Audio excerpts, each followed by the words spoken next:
Bonjour, aujourd'hui je vous parle de la distinction entre un bon contrat et un mauvais contrat et comment faire pour savoir quelle est la différence entre les deux quand on n'a pas l'œil aguerri.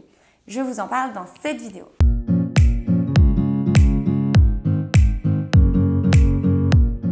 Alors tout d'abord, je voudrais commencer par vous dire que ce n'est pas la première fois que je tourne cette vidéo.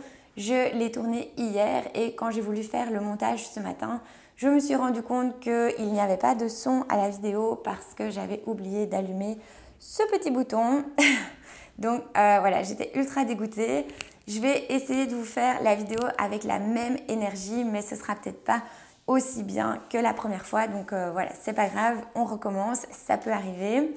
Donc aujourd'hui, ce dont je voulais vous parler, c'est comment savoir si le contrat que vous avez est un bon contrat ou un mauvais contrat. Et pour vous expliquer ça, je voudrais qu'on prenne une image et je vais aussi vous raconter une petite histoire. Mais donc l'image que je voudrais qu'on utilise, c'est celle de... Je ne sais pas si vous avez déjà vu ça dans votre région, mais parfois on voit des nouveaux quartiers qui se développent du jour au lendemain. Vous avez tout un quartier, on peut dire un lotissement qui va se construire. Et vous allez voir que toutes les maisons vont être les mêmes parce que c'est construit par la même entreprise et tout le quartier va être dans le même style, etc. Bon, et du coup, si on regarde l'extérieur des maisons, elles vont avoir la même brique, elles vont avoir les mêmes châssis, elles vont avoir le même toit. Bon, et en fait, pour les contrats, on peut se dire que c'est un peu la même chose. De l'extérieur, tous les contrats ont l'air un peu similaires, on dirait que les clauses sont un peu les mêmes à chaque fois, etc. Mais en fait, dans la maison, quand vous rentrez et quand vous passez la porte des gens, vous allez voir qu'en fait, certaines personnes ont décoré leur maison dans un style ultra moderne. Il y en aura d'autres qui auront décoré ça de manière plus traditionnelle, d'autres encore qui auront mis des couleurs un peu partout. Bon, ça dépend un petit peu des goûts des gens, de leurs attentes, de leurs envies, de leurs besoins, etc. Bon. Dans un contrat, c'est la même chose. Si vous avez un contrat qui, de l'extérieur, a l'air d'être le même que celui de votre voisin, si vous regardez en détail, vous allez vous rendre compte que le contrat contient les attentes, les besoins, les envies des personnes qui sont parties à ce contrat. Ce qui fait que de l'extérieur, ça a l'air d'être un peu la même chose, mais en fait, en réalité, c'est dans les détails, c'est en regardant bien à l'intérieur du contrat, en lisant attentivement les clauses, que vous allez vous rendre compte que c'est quand même assez différent. Et ça peut être même radicalement différent d'un contrat à un autre.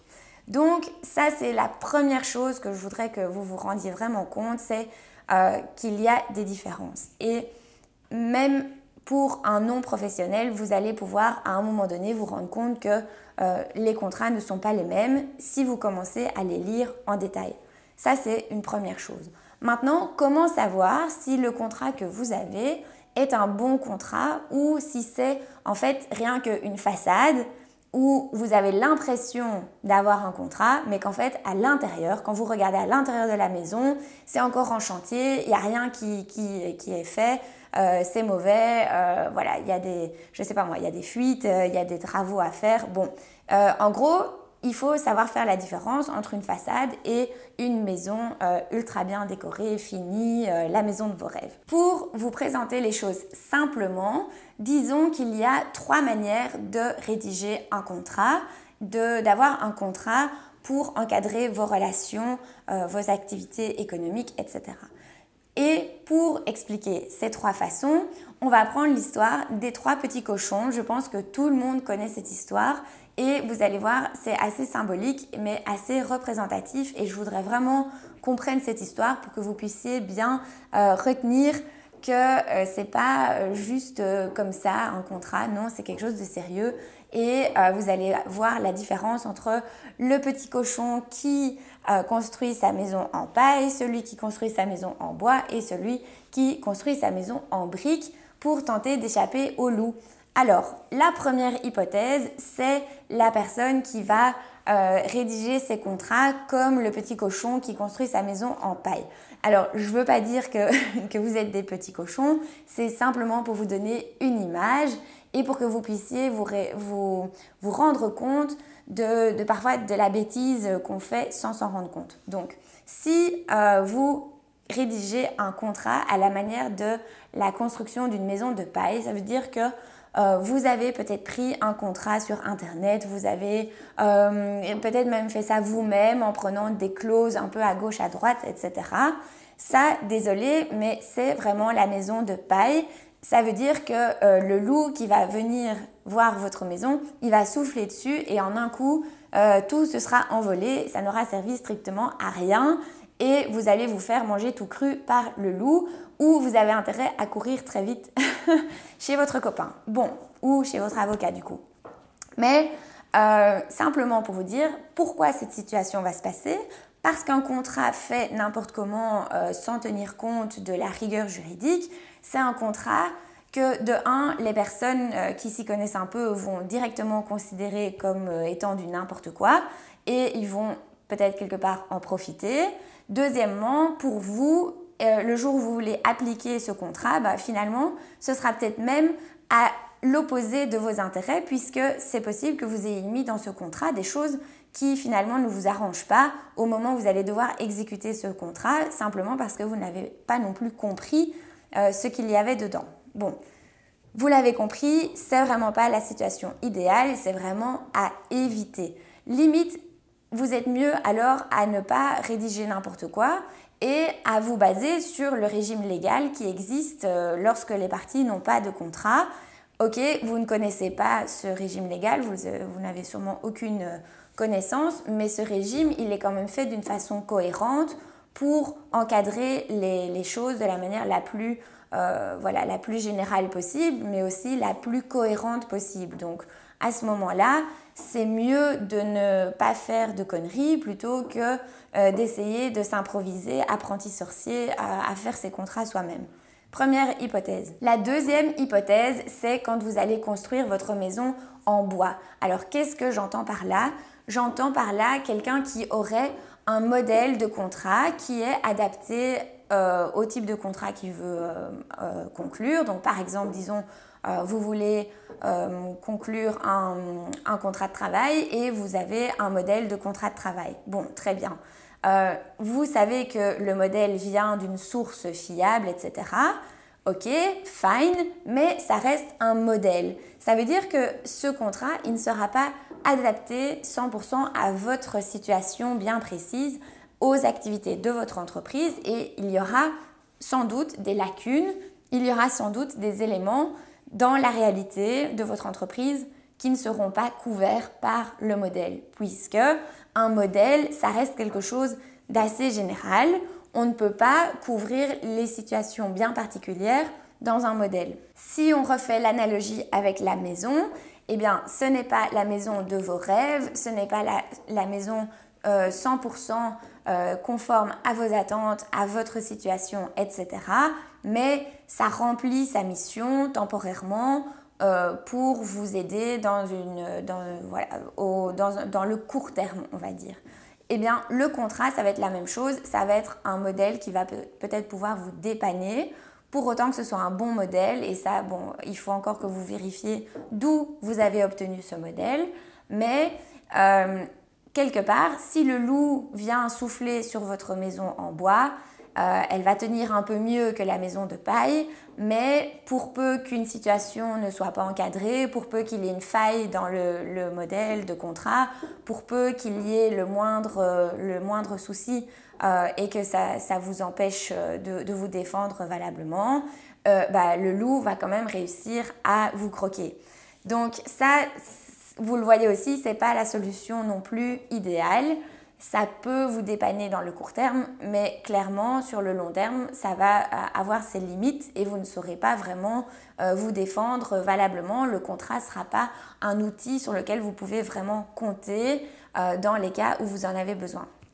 Alors maintenant, la troisième solution, vous l'avez compris, c'est d'avoir un contrat qui ressemble à votre maison de briques, la maison de vos rêves, qui est totalement en phase avec vos attentes, avec vos besoins, avec vos desiderata. Bon, dans ce cas-là, vous allez devoir faire appel à quelqu'un pour vous aider. Personnellement, je ne sais pas, si un jour je veux construire une maison, je ne vais pas le faire moi-même. Je n'ai pas du tout les compétences pour faire ça. J'ai besoin de m'entourer de quelqu'un qui va pouvoir justement, designer la maison. Donc vous allez avoir même une équipe, vous allez avoir un architecte et puis vous allez avoir les personnes qui vont réellement construire votre maison. Et tout ça, ça demande des efforts, ça demande du temps, ça demande beaucoup de travail et ça demande des compétences. Ça demande de suivre certaines méthodes, des critères de qualité, etc. Mais au moins, dans ce cas-là, vous savez que votre maison, vous allez être en sécurité dans votre maison. Vous savez qu'elle ne va pas s'envoler au moindre coup de vent. Vous savez qu'elle ne va pas avoir de problème d'étanchéité ou de... Enfin voilà, je ne sais pas du tout une pro de la construction, mais vous savez que ça aura été fait par des professionnels et vous pourrez emménager dans votre maison en toute tranquillité. Eh bien, pour les contrats, c'est la même chose. Si vous voulez un contrat qui vous soit vraiment utile, qui vous protège quand vous en avez besoin, sur lequel vous pouvez compter pour l'appliquer, eh bien, ça va demander de le rédiger d'une certaine façon. J'en ai discuté hier avec vous dans la vidéo. Ou quelques jours avant, parce que maintenant je suis un peu perturbée avec cette vidéo que j'ai dû retourner. Mais bon, bref, je vous en ai parlé dans les précédentes vidéos.